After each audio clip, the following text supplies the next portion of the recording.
આત્મચિંતનમાં મિત્રો આજે આપણે જોઈએ કે શ્રી રામકૃષ્ણ પરમહંસને એક ભક્તે એમ કહ્યું કે તમે તકિયો લઈને બેસો, પણ તે તકિયા પાસે બેઠા નહીં, ઉલટો તેને ખસેડી નાખ્યો અને કહ્યું કે મેં તકિયાને શા માટે ખસેડી નાખ્યો તે સમજ્યા તમે?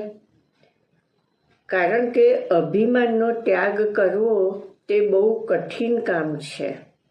દુન્યવી પદાર્થોનો ત્યાગ કરનારથી પણ અભિમાનનો ત્યાગ થતો નથી.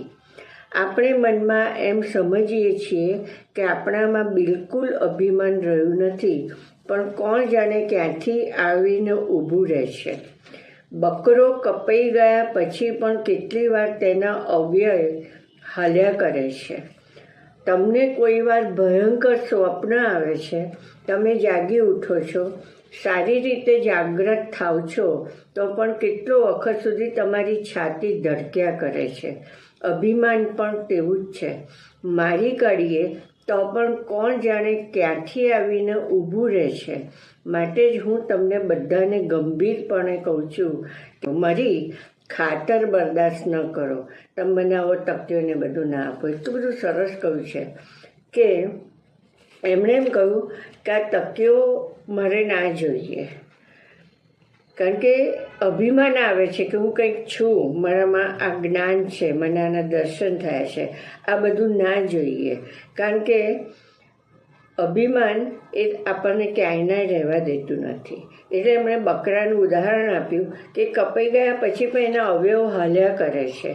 એમ આપણને ક્યારેક કોઈ ભયંકર સ્વપ્ન આવ્યું હોય છે, આપણે જાણીએ છીએ કે આ તો સ્વપ્ન જ છે, ખોટું છે, તો આપણે ઘણી વખત ક્યાંય એક થોડી સેકન્ડો આપણે ચૂપ બેઠા રહીએ છીએ અને આપણી છાતી એમ ધડક્યા કરે છે. માટે અભિમાનનું પણ એવું જ છે કે કોણ જાણે ક્યાંથી આવીને ઊભું રહે. એટલે એમણે કહ્યું કે માટે જ હું તમને લોકોને કહું છું ગંભીરપણે કે મારી ખાતર બરદાસ્ત ન કરો, મને આ બધું તમે ના આપો, મને આ ના જોઈએ. કેમ? કારણ કે હું તો કેવળ એનો એક બાળક જ છું. એમાં આપણે કેવળ એના એક બાળક જ છીએ, બીજું કંઈ જ નથી. જે છે એ છે. તો મિત્રો એટલું બધું સરસ કહ્યું છે. આ અનેક વખત સાંભળવા જેવું છે આ બધી વસ્તુ, અને એનું ચિંતન કરજો. અહીં સુધી આપણે રાખીએ છીએ. ઓમ નમઃ શિવાય.